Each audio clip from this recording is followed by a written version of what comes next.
السلام عليكم ورحمة الله وبركاته. الحمد لله رب العالمين والصلاة والسلام على أشرف الأنبياء والمرسلين وعلى آله وصحبه أجمعين. أما بعد 2025 সালের বাংলাদেশ জমিয়তে আহলে হাদিস কর্তৃক আয়োজিত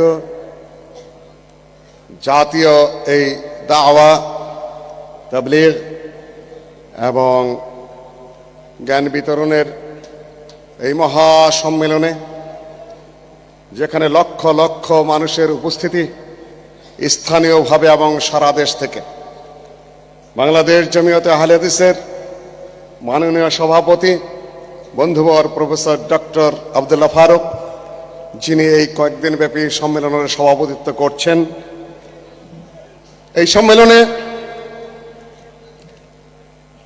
উপস্থিত হয়েছেন বা আমন্ত্রিত হয়েছেন সৌদি আরবের মেহমান, কুয়েতের মেহমান, পাকিস্তানি মেহমান, নেপালের মেহমানগণ। তার মধ্যে একজন রয়েছেন পাকিস্তান উচ্চ কক্ষ সিনেট সদস্য, আজ 3 দশক যাবৎ পাকিস্তান জমিয়তে আহলে হাদিসের সভাপতি প্রফেসর সাজেদ মীর ভাই প্রস্তাব করে গেলেন, আমার সাইফুল ভাই ইসলামী ফাউন্ডেশনে এটা ওটা সেটা করতে হবে। কথাগুলো আমার কানেও এসেছে, না বলাই ভালো, যেহেতু ঘরের সমন্বয়ক রয়েছে জাহাঙ্গীরনগর বিশ্ববিদ্যালয়ের। 2 দিন আগেই ঘুরে আসলো পাকিস্তান থেকে, তাদের একটা মানব অধিকার সম্মেলনে কমনওয়েলথের এই জামা কাপড় যা গায়ে দিয়ে এসেছে পাকিস্তান থেকে আনা। ঘরে জামাতা সমন্বয়কদের গুরু বলা হয় এবং উপদেষ্টাও বটে সরকারের, কাজেই নানান কথা আসে, এই হবে সেই হবে। ভাই প্রস্তাব করেছেন ইসলামিক ফাউন্ডেশনের কিছু হবেন, হয়তো আমি করতে পারতাম, বিষয়টা করতাম না, তাও না হলো, তাও না, পছন্দ করেন না তারা। উনি সিনেটর হবেন সামনে, এত ছোট কথা বলেন কেন? সিনেটর হবেন সামনে, যদি আনুপাতিক হারে নির্বাচন হয় 100 জন সিনেটর হবে, 3 কোটি আহলে হাদিসের 30 জন সিনেটর আমরা অটোমেটিক পাবো। কথা বললেই ফতোয়া শুরু হয়ে যাবে। মুসলিউদ্দিন রাজনীতির কথা বলে, মুসলিউদ্দিন এই করে সেই করে, পাচ্ছেন না কেন? তার কারণ কি? রাজনৈতিক মাঠে আপনার উপস্থিতি নেই। অধিকাংশ শিক্ষিত প্রফেসর এবং প্রফেসরদের ছেলেরা এবং মেয়েরা অন্য ছাত্র এবং অন্য ছাত্রী সংগঠন করে, অধিকাংশই। আমি বলবো না মুজাফফর মক্কাটা মানুষ ওর উপর দায়িত্ব ছেড়ে দিয়ে গেলাম। সম্মানিত উপস্থিতি, বয়সের মাপে কথা বলতে হবে। প্রফেসর সাজেদ মীর সিনেটর, আজ 3 দশক যাবৎ জমিয়তে আহলে হাদিসের সভাপতি পাকিস্তানের। তার জন্য যদি সে নাজায়েজ না হয়, প্রফেসর ডক্টর আব্দুল্লাহ ফারুকের জন্য সামনের বাংলাদেশের সিনেটর হওয়া নাজায়েজ হবে না। প্রস্তুতি নিতে হবে। আল্লামা আব্দুল্লাহ আল কাফি নিয়ে আমার আলোচনার বিষয়, সেটা সেদিকে আমি যাচ্ছি। সম্মানিত উপস্থিতি, আল্লামা আব্দুল্লাহ আল কাফি আল কুরাইশি এত বিশাল একজন ব্যক্তিত্ব, 25 মিনিটের বক্তব্য যদি বুঝতে চান তার ব্যাপারে, তার আগে 25টি সেমিনারে অংশগ্রহণ করে আসতে হবে। 25টি সেমিনারে যদি অংশগ্রহণ না করেন, আল্লামা আব্দুল্লাহ আল কাফির ব্যাপারে 25 মিনিটে আমার বক্তব্যের কিছুই বুঝবেন না। তা আমি জানি, হেডলাইনে সামান্য টোকা দেখে দেখে চলে যাব। ছাত্র, যুবক, প্রফেসর এবং শিক্ষকদেরকে বলবো সেমিনারের আয়োজন করেন ঘন ঘন, প্রত্যেকটা বিষয়ের উপরে মাথা প্রস্তুত করতে হবে। আল্লামা আব্দুল্লাহ আল কাফি আল কুরাইশি, যা 1900 সালে তার জন্মটা যখন হয়েছে, তার আগে এই উপমহাদেশে কতগুলো ঘটনা ঘটেছে। একটি হলো কথিত ওহাবি আন্দোলন, যার উপরে আল্লামা আব্দুল্লাহ আল কাফি সাহেব প্রায় 1000 পৃষ্ঠায় বই লিখে গেছেন। সেটা প্রায় 1948 সালের ঘটনা। কোরআন, হাদিস, ইতিহাস, দর্শন, ফিকহ, উসুল, রাজনীতি ও সমাজনীতির অপূর্ব সমাবেশ। 3 শতাধিক ইমাম, ফকিহ ও মুহাদ্দিসের জীবনী, ইসলামের পতন যুগের কাহিনী, হিন্দে ইসলামের আবির্ভাবের যুগের ইতিহাস, তথাকথিত ওহাবি আন্দোলনের বিস্তৃত সম্পূর্ণ ইতিহাস, মযহব সমূহের প্রচার ও প্রতিষ্ঠার ইতিহাস, জাতীয় দুর্গতির মূল ও সঠিক কারণ এবং তাহার প্রতিকার, 8 শতাধিক পৃষ্ঠায় সম্পূর্ণ বিরাট গ্রন্থ, বাংলা সাহিত্যের অভিনব অমূল্য সম্পদ, ইসলামী শাসনতন্ত্রের সূত্র রচয়িতা কর্তৃক অর্থাৎ আল্লামা আব্দুল্লাহ আল কাফি আল কুরাইশি কর্তৃক প্রণীত গ্রন্থ শীঘ্রই প্রকাশিত হচ্ছে। 1948 সালের অ্যাডভার্টাইজমেন্ট। সেই 1000 পৃষ্ঠার গ্রন্থ কোথায়? কে লুকালো? আহলে হাদিস পরিচিতি 4র্থ সংশোধন করতে গিয়ে 1/2 শতাধিক ভুল করেছেন। সুজাউদ্দৌলারে গুজাউদ্দৌলা করেছেন। একটা ফার্সি কবিতার মধ্যে 8টা ভুল করেছেন। নগমাজ না এই আস্তের মধ্যে ইসলামকে ইসবাত লিখেছেন। কে কে করলেন এই সংশোধনীটা? মনে না চায়, গায়ে না ধরে, ব্রেন না থেকে করেন না। ছেলেরা সব্বানের ছেলেরা অনেক লেখাপড়া জানে। দায়িত্ব দেন 2-3 জনকে সুস্থ এবং শুদ্ধ করে লিখবে। সম্মানিত উপস্থিতি, কাফি সাহেবকে নিয়ে আলোচনা করতে বলেছেন। সেই সময়ের কাফি সাহেব, যার আগে গোটা উপমহাদেশ বলে কথা বলতে বলা হয়েছে, খালি হেডলাইন বলে যাব।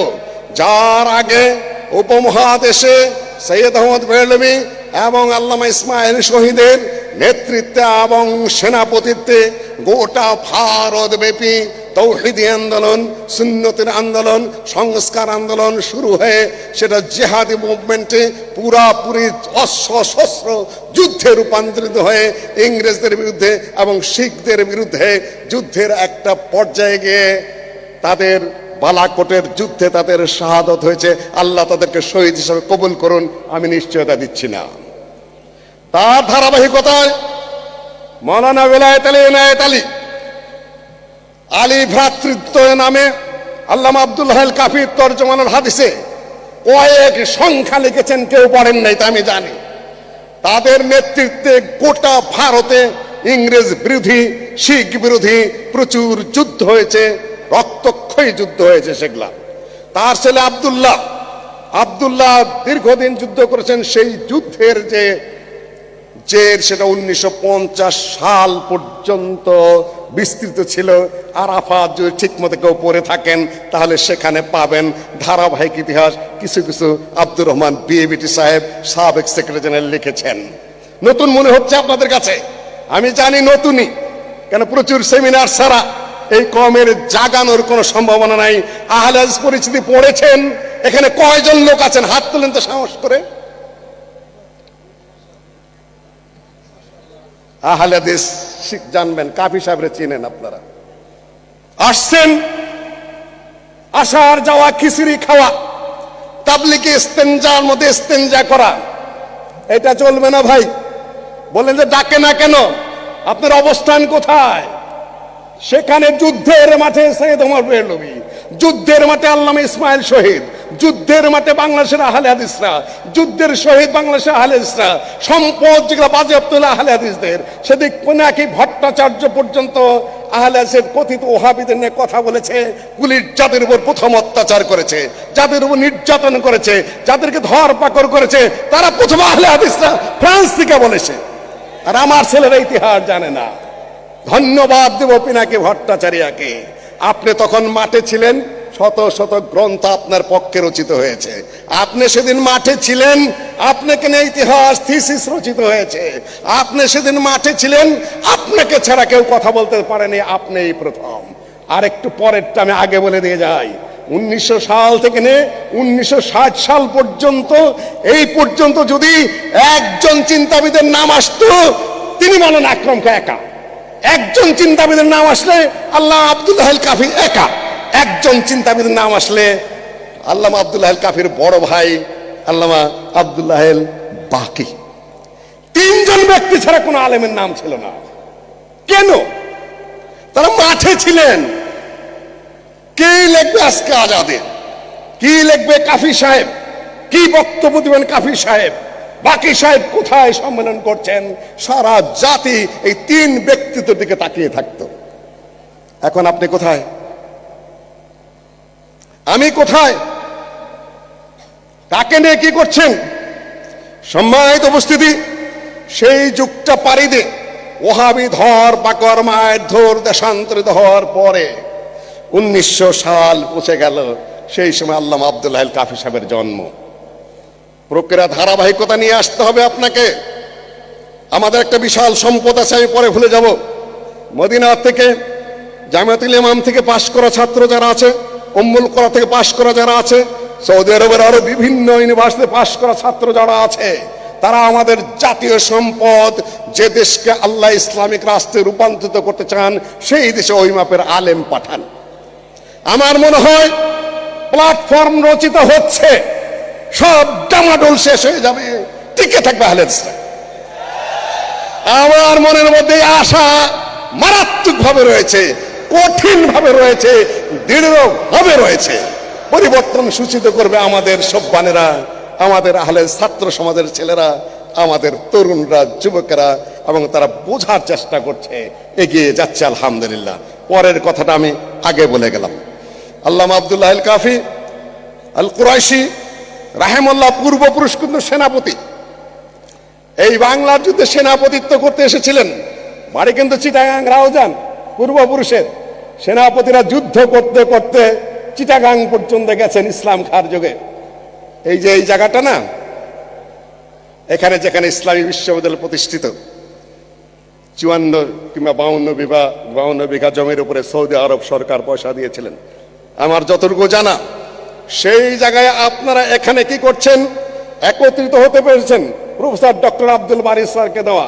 সেখানে ছোট একটু প্রতিষ্ঠান হয়েছে, এখনো পর্যন্ত পূর্ণাঙ্গ ইসলামী বিশ্ববিদ্যালয়ে রূপান্তরিত হতে পারেনি। তবে ধন্যবাদ দিব, অ্যাফিলিয়েশন এসেছে। এখন আপনাদের দায়িত্ব, কে কয়টা বিল্ডিং করে দিবেন। আপনাদের দায়িত্ব পূর্ণাঙ্গ পিওর ইসলামিস্টদের হাতে এই ইউনিভার্সিটির দায়িত্ব প্রত্যার্পণ করা। এখন আপনাদের দায়িত্ব প্রতিটা আহলে হাদিসের মাদ্রাসা যেন এই ইউনিভার্সিটির সাথে সংযুক্ত থাকে এবং তাদেরকে এই ইউনিভার্সিটির সার্টিফিকেট দেবে, যাতে তাদের সার্টিফিকেট দুর্বল না হয়। আমি একটু ইশারা দিয়ে গেলাম, দৃঢ়তার মধ্যে থাকলে, সবল মানসিকতা থাকলে সবই সম্ভব ইনশাআল্লাহ। আল্লাহ সম্ভব করে দিবেন। ওই যে মুহূর্তটা একটা রাজনৈতিক গ্যাপ পড়েছে, ওদিকে ইংরেজরা চলে যেতে চায়, ওদিকে কথিত ওহাবি আন্দোলন সেটা একটা পর্যায়ে চলে গেছে। 1906 সালে মুসলিম লীগ প্রতিষ্ঠিত হয়েছে, সেখানে মৌলানা আকরম খান সরাসরি যোগ দিয়েছেন, আল্লামা আব্দুল্লাহ আল কাফি পরে যোগ দিয়েছেন। তারপরে আপনার খেলাফত আন্দোলন, মৌলানা আকরম খান প্রত্যেকটাই যোগ দিয়েছেন, মুসলিম লীগে যোগ দিয়েছেন, মৌলানা আকরম খান খেলাফত আন্দোলনে যোগ দিয়েছেন, কৃষক প্রজা পার্টিতে যোগ দিয়েছেন। আল্লামা আব্দুল্লাহ আল বাকি কাফি সাহেবের বড় ভাই, তিনি সভাপতি, ডাইরেক্ট সভাপতি কৃষক প্রজা পার্টির। তারপরে আপনার মুসলিম লীগের যে সকল 1941 সাল থেকে 1949 সাল পর্যন্ত মুসলিম লীগের সভাপতি মৌলানা আকরম খান। এটা এই জন্য বললাম যে যুগের প্রেক্ষাপটে মনীষীদের জন্ম হয়েছে। আল্লামা আব্দুল্লাহ আল কাফি শুধু একদিকে কাজ করেননি, আকীদার দিকে লিখেছেন, ওই এক কাজ করেছেন, আমলের দিকে লিখেছেন, ফতোয়া লিখেছেন, ইতিহাস লিখেছেন, তারপর সমাজনীতির উপর কাজ করেছেন। কোন দিকে তার লেখনী নাই? প্রত্যেকটা বিষয়ের উপরে 2টি 3টি করে পিএইচডি ডিগ্রি হতে পারে। আপনারা ধীরে স্থিরভাবে শুনে নিন, একটা বই আপনারা পড়েন নাই, কাজে এই মুহূর্তে আমি হতাশ। কেন ইসলামিক ফাউন্ডেশনের একটা কর্মচারী হওয়ার মধ্যে ওই পর্যন্ত আমাদের ব্রেন উঠেছে, রাষ্ট্রের উচ্চ স্তরে পৌঁছার মতো ব্রেন আমাদের এখনো হয়নি, কারণ আমাদের ছেলেরা মেয়েরা অন্য পার্টি করে। ফিরিয়ে আনতে হবে সব। আজকে বই লিখেছেন নাকি আল্লামা আব্দুল্লাহ আল কাফি। জামাত ইসলামী আর আহলে হাদিসের মধ্যে পার্থক্য কি? আমি জামাতের বিরুদ্ধে কোনো প্রকাশ্য কোন ধরনের বিদ্রোহ ঘোষণা করছি না, কোনো আন্দোলন করছি না, কোনো কটাক্ষও করছি না। আজকে যখন রাজনীতির সামান্য গন্ধ পায় আমাকে ফোন করে বলে যে ভাই আপনি যদি আবার রাজনৈতিক দল দাঁড় করান তাহলে আমাদের কি হবে, ফিল তো একই। আমি বলে অত দুশ্চিন্তার দরকার নাই তোমাদের, প্রয়োজন এবং সময় বলে দিবে আমরা কি সিদ্ধান্ত নেব। আপনি এখনই মাথা নত করে বসে আছেন ডামাডোল দেখেই, নো নেভার। আপনি আপনার অবস্থায় ঠিক থাকেন, আপনার কাছে আসতে হবে। মাথাটা ঠিক রাখেন, ধীর স্থির থাকেন, শক্তিশালী অবস্থানে থাকেন আল্লামা আব্দুল্লাহ আল কাফির মতো, আকরম খাঁর মতো। আকীদা নিয়ে যেগুলো আলোচনা করেছেন বইগুলো রয়েছে। পিএইচডি হচ্ছে মদিনা ইউনিভার্সিটিতে, ঢাকা ইউনিভার্সিটিতে হয়েছে, এমফিল হয়েছে, রাজশাহী বিশ্ববিদ্যালয় হচ্ছে, কিন্তু সেগুলোকে প্র্যাকটিক্যাল ফিল্ডে নিয়ে আসতে হবে। যে সকল বইগুলো আমরা জানি, আহলে হাদিস পরিচিতি বইয়ের নাম জানি আমরা, ইসলামী শাসনতন্ত্রের মূল সূত্র এটার আমরা নাম জানি, পাকিস্তানের ইসলামী শাসন সংবিধান এই বইয়ের নাম জানি আমরা, তারপরে ফিরকাবন্দি বনাম অনুসরণীয় ইমামগণের রীতি এই বইয়ের নাম আমরা জানি, কালেমা তাইয়্যিবা এই বইয়ের নাম আমরা জানি। নির্দিষ্ট পুরুষের স্ত্রীর কি হবে কত বছর আগে লিখেছেন জানেন? এই যে আয়না ঘরে বন্দি না, তাদের যে স্ত্রীরা কি হবে তাদের ফতোয়া। তারা যদি অন্যত্র বিয়ে করে বসেন, অন্যত্র বিয়ে করেছেন, স্বামী কোথায় জানেন না, স্বামীর অনুমতি নেই, জানেন না কিছু, স্বামী জেলখানাতে বেরিয়ে আসলো, এখন এই স্ত্রী কার হবে? ফতোয়া নিয়ে নানান কথা আছে। আজ থেকে অর্ধ শতাধিক বছর পূর্বে এই কিতাবের মধ্যে কাফি সাহেব বহু দলিল প্রমাণ দিয়ে প্রতিষ্ঠা করে গেছেন। আপনার ফতোয়া খুঁজে পাচ্ছেন না, কত অগ্রসর। আপনাদের এগুলা মনে রাখতে হবে। আরবিতে বই লিখেছেন কয়েকটা, উর্দুতে বই লিখেছেন কয়েকটা, ফার্সিতে বই লিখেছেন, ইংরেজিতে বই লিখেছেন, বাংলাতে লিখেছেন। এই বঙ্গভূমিতে, এই উপমহাদেশে এমন কোন বাপের বেটা আছে যে 5 ভাষায় বিশুদ্ধভাবে গ্রন্থ রচনা করতে পারে? আমার ধারণা অনুযায়ী সার্বিক বিচারে কাফি সাহেবের উপর কেউ নেই। আপনারা বুঝবেন না সে বলছে, কেননা নোট পড়তে পড়তে, একই বইয়ের 3 প্রকারের সংকলন পড়তে পড়তে, একই করে 3 কাতরা জবাই করতে করতে লেখাপড়া বা শিক্ষা দীক্ষার এমনটাই নিচু পর্যায়ে আমরা নিয়ে গেছি যে আপনারা ওই মানুষটাকে বোঝার মতো সে ব্রেনে আমাদের নাই। সম্মানিত উপস্থিতি, আল্লামা আব্দুল্লাহ আল কাফি 1900 সালে জন্ম। তিনি তার বাবা সৈয়দ নজির হোসেনের ছাত্র আল্লামা আব্দুল হাদি, তার কাছে পড়াশোনা করেছেন। বড় ভাই আব্দুল্লাহ আল বাকি, তিনি কানপুর থেকে বড় ডিগ্রি নিয়েছেন এবং তার বাবার কাছ থেকে লেখাপড়া করেছেন। 2 ভাই আবার আব্দুল হাব নাবিনা, এই অন্ধ আলেম সৈয়দ নজির হোসেনের ছাত্র, তার কাছ থেকে কোরআন হাদিস পড়ে গিয়ে তারপরে কলিকাতা আলিয়া মাদ্রাসায় ভর্তি হয়েছেন। অনেকেই বলেন কলিকাতা আলিয়া মাদ্রাসা থেকে মাত্র আলেম ফাজল পাস মানুষ, কলেজে পড়া মানুষ, উনি আবার কিসের আলেম? আরে বোকা, বাবার কাছে যিনি সৈয়দ নজির হোসেনের ছাত্র, আব্দুল হাব নাবিনা অন্ধ, যিনি সৈয়দ নজির হোসেনের ছাত্র, 2 জন সৈয়দ নজির হোসেনের ছাত্রের কাছে কোরআন হাদিস পড়ার পরে তার কার কাছ থেকে আবার পড়তে হবে? এটা নিয়ে তাকে কটাক্ষ করা, আক্রমণ করা হয়। তোমরা বোঝোই নাই উনি কোন চিজ। যে পরিমাণ রেফারেন্স তিনি ব্যবহার করেছেন, যে যুগের বই পুস্তক তিনি ব্যবহার করেছেন, আর যেভাবে বাংলা ভাষায় স্থানান্তরিত করেছেন বিষয়গুলো, কার সাধ্য ছিল তার যুগে? মাত্র 2 জন ছাড়া। একজন হলেন আল্লামা আব্দুল্লাহ আল কাফি, আরেকজন হলেন মৌলানা আকরম খাঁ, মাত্র ফাজল পাস মানুষ। পরবর্তীতে মৌলানা আব্দুর রহিম সাহেব ভাষা খুঁজে পেয়েছেন, প্রথম দিনে ভাষা দিয়েছেন। কিভাবে আরবি বিষয়গুলাকে, ফিককে, উসুলকে, আকীদাকে, ইসলামিক রাজনৈতিক পরিভাষাকে, শাসন সাংবিধানিক রীতিনীতিগুলাকে বাংলা ভাষায় কোন শব্দে কোন বাক্যে স্থানান্তরিত করতে হবে, এই পথ দেখিয়েছেন কে? আল্লামা আব্দুল্লাহ আল কাফি এবং মৌলানা আকরম খাঁ। এখন তো আপনারা মাঠে কিছুই দেখেন না, তাই না? অমুকের বই পড়েন, তমুকের বই পড়েন, অমুকের নোট পড়েন। এইটা কিন্তু আপনার পড়তে হবে, এই সিরিজ আপনার ধরতে হবে, এইভাবে ব্রেন তৈরি করতে হবে। আধায় করলে গাধায় বোঝে। আমি আর বেশি কিছু বলতে চাই না, এই দাসত্ব থেকে আপনাদের ছুটে আসতে হবে। সম্মানিত উপস্থিতি, আল্লামা আব্দুল্লাহ আল কাফি সত্যাগ্রহী পত্রিকা সম্পাদনা করেছেন অতি অল্প বয়সে। মৌলানা আবুল কালাম আজাদের মতো উপমহাদেশের এত বিরাট ব্যক্তিত্ব, কংগ্রেসের সভাপতি ছিলেন, কংগ্রেসের শিক্ষামন্ত্রী ছিলেন ভারতে, তার সংস্পর্শে এসেছেন। জেলে যাওয়ার পরে তার পত্রিকার সম্পাদনা করেছেন। তারপরে তিনি পত্রিকা বের করেছেন, তরজমানুল হাদিস বের করেছেন, আরাফাত বের করেছেন। তারপরে যে সকল বক্তব্যগুলো দিয়েছেন, বক্তব্যের ধারার মধ্যে আসে। বক্তব্য এবং লিখনের ধারা কয়েকটা ভাগে ভাগ করা যেতে পারে। 1 নম্বর হলো দাওয়া এবং তাবলীগ। দাওয়া এবং তাবলীগের ধারা এখানে বেঁচে আছে, যেটা আমার প্রফেসর ভাই বক্তব্য দিয়ে গেছেন। ওই একটা লাইনের উপর কিছু কথা বলেছেন। আরব দেশ থেকে এলমি সনদ যেটা সরাসরি আহলুল হাদিসে রয়েছে, অন্য কারো কওমে আলেমদের রয়েছে, কিন্তু যারা মাঠে ময়দানে আন্দোলন করেন বিভিন্ন দলমত, আল্লাহর নবীর পর্যন্ত তাদের কোনো সনদ নাই। আহলে হাদিসের সনদ রয়েছে, এলমি সনদ রয়েছে, তাফসিরের সনদ রয়েছে, হাদিসের সনদ রয়েছে, ফিকহের সনদ রয়েছে। এবং সৈয়দ নজির হোসেনের মতো এত বিরাট হাফেজ হাদিসের ছাত্র যারা, আব্দুল ওহাব, আপনি যদি বলেন আব্দুল মান্নান নজিরাবাদী, তিনিও সৈয়দ নজির হোসেনের ছাত্র, অন্ধ মানুষ ছিলেন, 35 বার সহিহ বুখারী পড়িয়েছেন পাকিস্তানে। তাতে হিংসুকেরা তাকে পায়খানায় আটকে রেখে বাড়িতে সিটকিনে আটকে দিত। সম্মানিত উপস্থিতি, এই এক ধারা। দ্বিতীয় ধারা জিহাদি এবং রাজনৈতিক ধারা, সৈয়দ আহমদ বরেলভী এবং শাহ ইসমাইল শহীদের যে ধারা, সেই ধারার তারাও নেতৃত্ব করেছেন।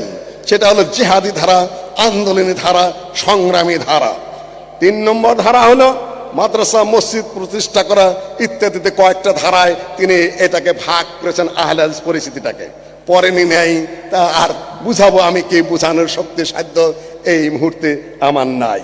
সম্মানিত উপস্থিতি, বক্তব্য আমার গুটিয়ে নিয়ে আসতে হবে। তিনি খারেজি প্রসঙ্গে জানতেন, তিনি শিয়া প্রসঙ্গে জানতেন, তিনি জবরিয়া প্রসঙ্গে জানতেন, তিনি মর্জিয়া প্রসঙ্গে জানতেন, উপমহাদেশ আন্দোলন প্রসঙ্গে জানতেন। সারা পৃথিবীর কোন চিন্তা, কোন দর্শন, কখন কি হচ্ছে, সম্পূর্ণ তার নখদর্পণে ছিল। প্রতিটা পাতা খুললে আপনি বুঝতে পারবেন যে তার এলেমের ভার কতটা, তিনি কতটা সমৃদ্ধ, কত ভাষায় তিনি রেফারেন্স ব্যবহার করেছেন। আর দুটি কথা বলে আমার বক্তব্য এই মুহূর্তে শেষ করতে হবে। সেটা হলো, আমরা যেভাবে ব্যাখ্যা করি ইমাম মুহাম্মদ বিন আব্দুল ওয়াহাবকে, আমরা দাঈ ইলাল্লাহ হিসাবে প্রচার করে বেড়াই, আর ওরা প্রচার করে বেড়াচ্ছে যে আমরা মাদখালিজমে বিশ্বাস করি। খুব প্রচার করছে ওরা। তোমরা বোঝো না এই বিষয়টা, শুধু অপবাদ দিচ্ছ। সময় লাগবে প্রচুর, আমি আর ওদিকে যাব না। এই অপবাদ তারা দেওয়া শুরু করেছে। আর আল্লামা আব্দুল্লাহ আল কাফি আল কুরাইশি তাকে কি বলেছেন?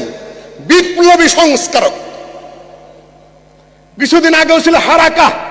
আমি আল হারাকা সালাফিয়ান এথিসিস করেছি, তখন কেউ আমাকে বাধা দেয়নি সৌদি আরবে।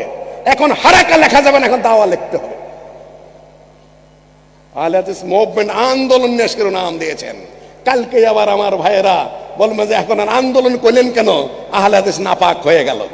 বুঝে কথা বলেন। আহলে হাদিস সৌদি আরবের এই ভূখণ্ডটাকে ইসলামাইজেশন করতে গেলে কি পরিমাণ তলোয়ার ভাঙতে হয়েছে, কি পরিমাণ মুশরিকদের সাথে যুদ্ধ করতে হয়েছে, কি পরিমাণ কবর ভাঙতে হয়েছে। সারা পৃথিবী তাদেরকে খারিজি ফতোয়া দিয়েছে। আর আপনার ইতিহাস না জেনে মনে করেছেন ইমাম মুহাম্মদ আব্দুল ওয়াহাব স্বপ্নে তাবিজ পাইছে, তাই না? কি শেখান আপনি? ভাইদের ব্রেন চেঞ্জ করতে হবে। এই ভূখণ্ডের স্বাধীনতার আন্দোলন আলোচনা করতে গিয়ে আমাদের ভাইরা শুরু করেন 52 সালের ভাষা আন্দোলন, তারা শুরু করেন 71-এর আন্দোলন। আরে ভাই, এই ভূখণ্ড কোথায় ছিল? ইংরেজদের কাছ থেকে এই ভূখণ্ড কেড়ে নিয়ে আসতে হয়েছে। এই ভূখণ্ড কেড়ে নিয়ে আসতে হয়েছে ইংরেজদের কাছ থেকে, যেটা পূর্ব পাকিস্তান নামে পরিচিত ছিল। The northwestern and eastern zones of India, in which Muslims are numerically in a majority, should be grouped to constituent independent states, in which the constitute shall be autonomous and sovereign. ভারতের উত্তর পশ্চিম এবং উত্তর পূর্ব যেখানে মুসলিম সংখ্যাগরিষ্ঠ, সেগুলো নিয়ে স্বাধীন ভূখণ্ড প্রতিষ্ঠিত করতে হবে। মৌলানা আকরম খান নেতা ছিলেন, শেখ সাহেব তার একজন ছোকরা ভলান্টিয়ার ছিলেন, সমাদিত ছাত্র। আকরম খানকে এড়িয়ে গেছেন আমাদের সংগ্রামী ইতিহাসী ভাইরা। তাদের ইতিহাসের মধ্যে আকরম খান নাম নাই। 10 বছরের সভাপতি, 41 থেকে 50 সাল পর্যন্ত তাদের বই পুস্তকে তার নাম নাই। কাফি সাহেবকে খালি বলছেন যে উনি জর্দা খাইতেন। আরে পাপির পাপি, জ্ঞান পাপি কাফি সাহেবের খালি কবে একবার জর্দা খাইছে তুমি তোমার ইতিহাসের মধ্যে ওইটুকুই খুঁজে পেলে? কত বড় প্রতারক! সেই প্রতারকদের পিছে পড়েছে আমাদের ছেলেরা, আমাদের মেয়েরা। ধোঁকাবাজ, কোন ধরনের কথা নেই। যদি উল্টাইতে চাও সামনে আসো, অক্ষর অক্ষর ধরিয়ে দেব। কোথায় কি লিখেছ, কোথায় ইতিহাস লুকিয়েছ, কোথায় আক্রমণ করেছ, কোথায় ফাও ক্রেডিট নেওয়ার চেষ্টা করছো। এগুলা চলবে না, টিকবে না। অতীত সামনে টিকবে না। সব্বান দাঁড়িয়ে যাচ্ছে লেখাপড়া করে।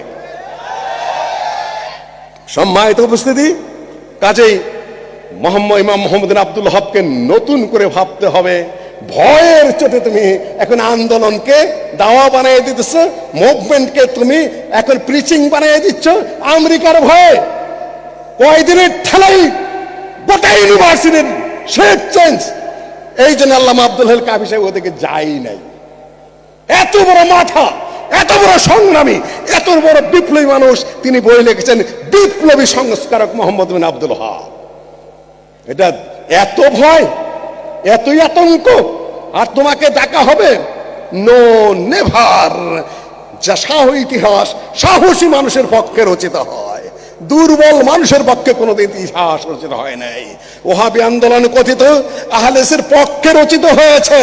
রাজনৈতিক আন্দোলনের ইতিহাস আহলেসের পক্ষে রচিত হয়েছে।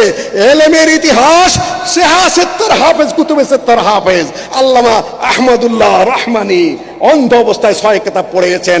হাদিসের হাফেজ যত পাবেন আহলেসের মধ্যে পাবেন, এখনো পাবেন। এখনো তো এলমি প্রতিযোগিতা হয়, মাদানে আলেম কয়েক শত এক সাইডে দাঁড়িয়ে যাবে, পিছানের কিছুই নাই। সম্মানিত উপস্থিতি, আল্লামা আব্দুল হাই কাফির মৃত্যুর প্রসঙ্গে 2 মিনিট বলে আমি আমার বক্তব্য শেষ করছি। যখন পাকিস্তান প্রতিষ্ঠিত হয়ে গেছে, 2 মিনিট দিতে হবে আমাকে, বসো একটু, 2 মিনিট দাও। এখন একটা পরিবর্তিত পরিস্থিতি সৃষ্টি হয়েছে। এখন আহলেসের কর্তব্য কি? কে নির্ধারণ করে দিবে? কি বক্তব্য?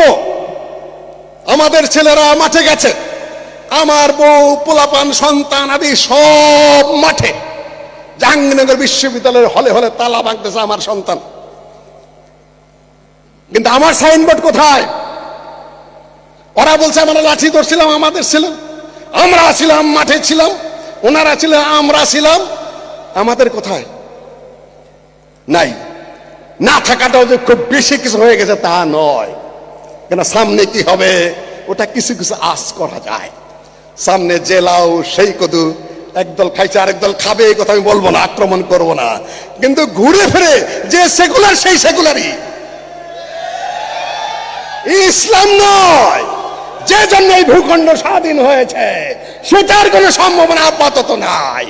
যারা বসে আছেন তো হয়ে কি করে উপদেষ্টা হয়ে একজন হুজুর নিয়েছেন, আলহামদুলিল্লাহ ভালো মানুষ, শিক্ষিত মানুষ নিয়েছেন, ওই পথেই আছে।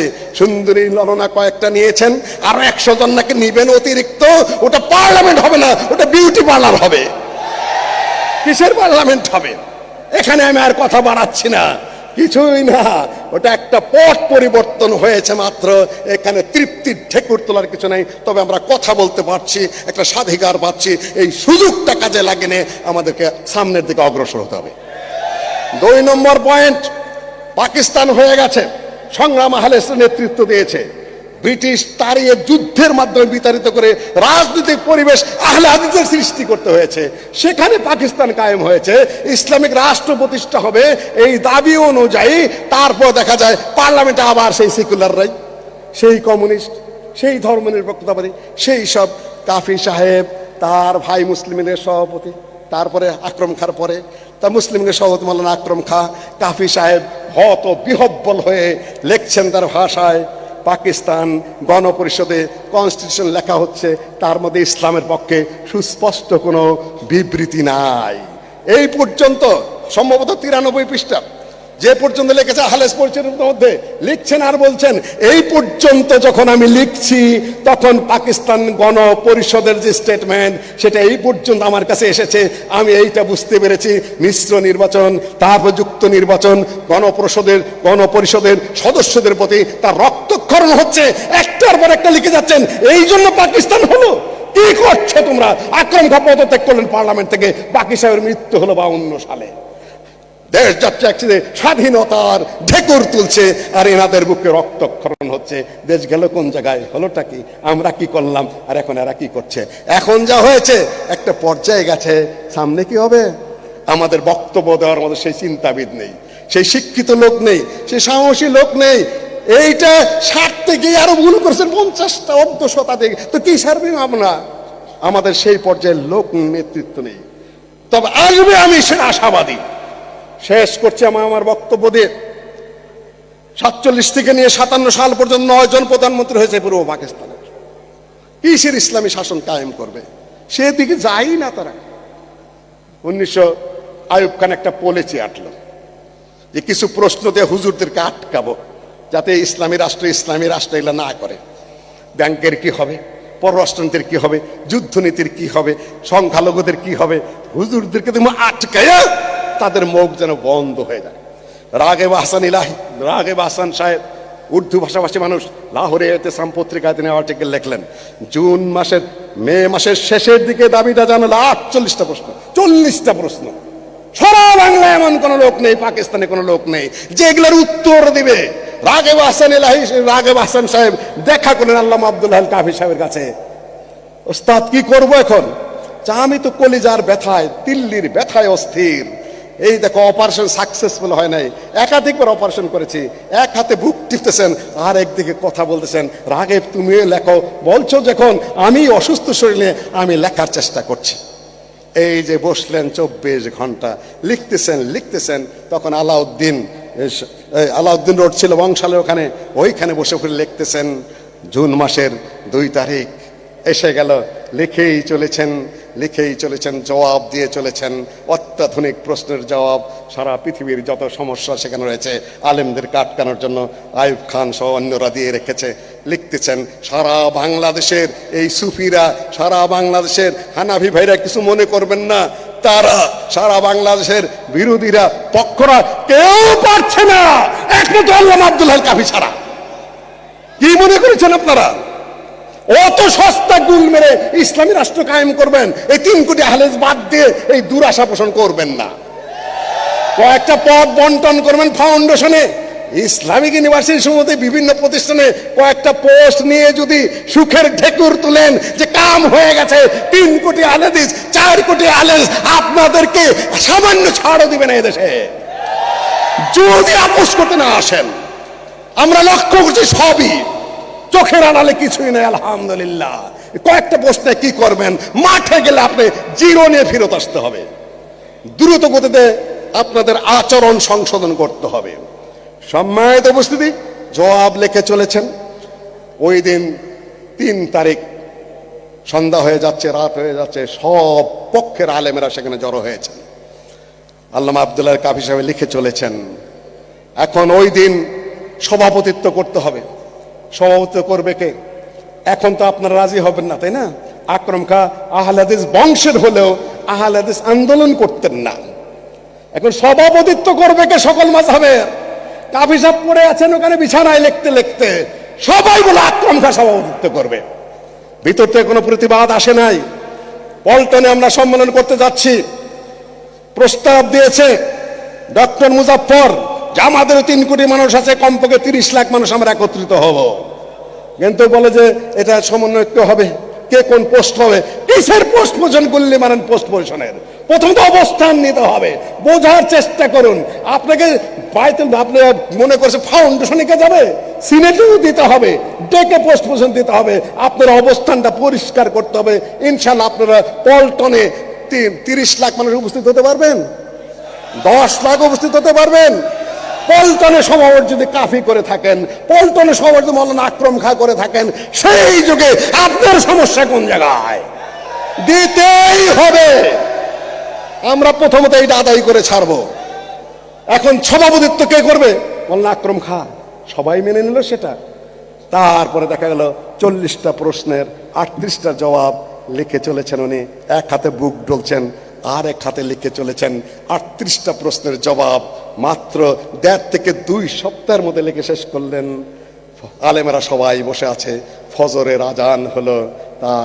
ওই সময় আল্লামা আব্দুল্লাহ আল কাফি সাহেব সামনে খাতা, এক হাতে কলম, আর এক হাতে বুক চেপে ধরে ওই লিখতে তিনি ইন্তেকাল করলেন। আল্লাহ তাকে জান্নাত নসিব করেন।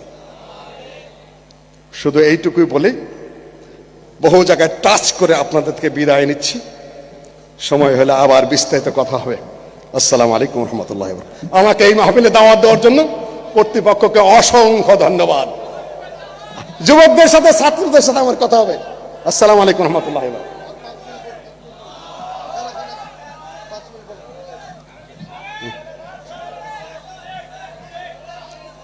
সম্মানিত সুধীমণ্ডলী, কাফি সাহেবকে তিনি মেরে ফেলেছেন, কিন্তু আমরা মনে করি না কাফি সাহেব মরে গেছেন। আমরা 5 মিনিট শুনতে চাই। কাফি সাহেব এখনো বেঁচে আছেন, আল্লামা আব্দুল্লাহ আল কাফি আল কুরাইশি রাহিমাহুল্লাহ, তার চেতনা আবার বাস্তবায়ন করবে ইনশাআল্লাহ। সালাম আলাইকুম রহমতুল্লাহ। সম্মানিত উপস্থিতি, ওনারা আমি এমনিতেই বোধহয় 5-6 মিনিট বেশি নিয়ে ফেলেছি। হ্যাঁ, আমি 5 মিনিট বেশি নিয়েছি, আরো 5 মিনিট ওনারা আমাকে দিয়েছেন। সেটা ডক্টর মুজাফফর খেয়াল করে দিয়েছে।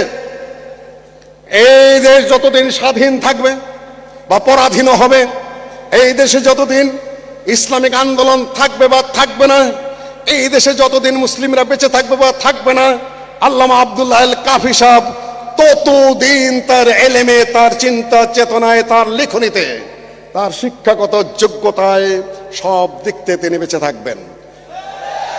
আমি মেরে ফেলেছি বলেছে, আমি এখন সমাপ্ত।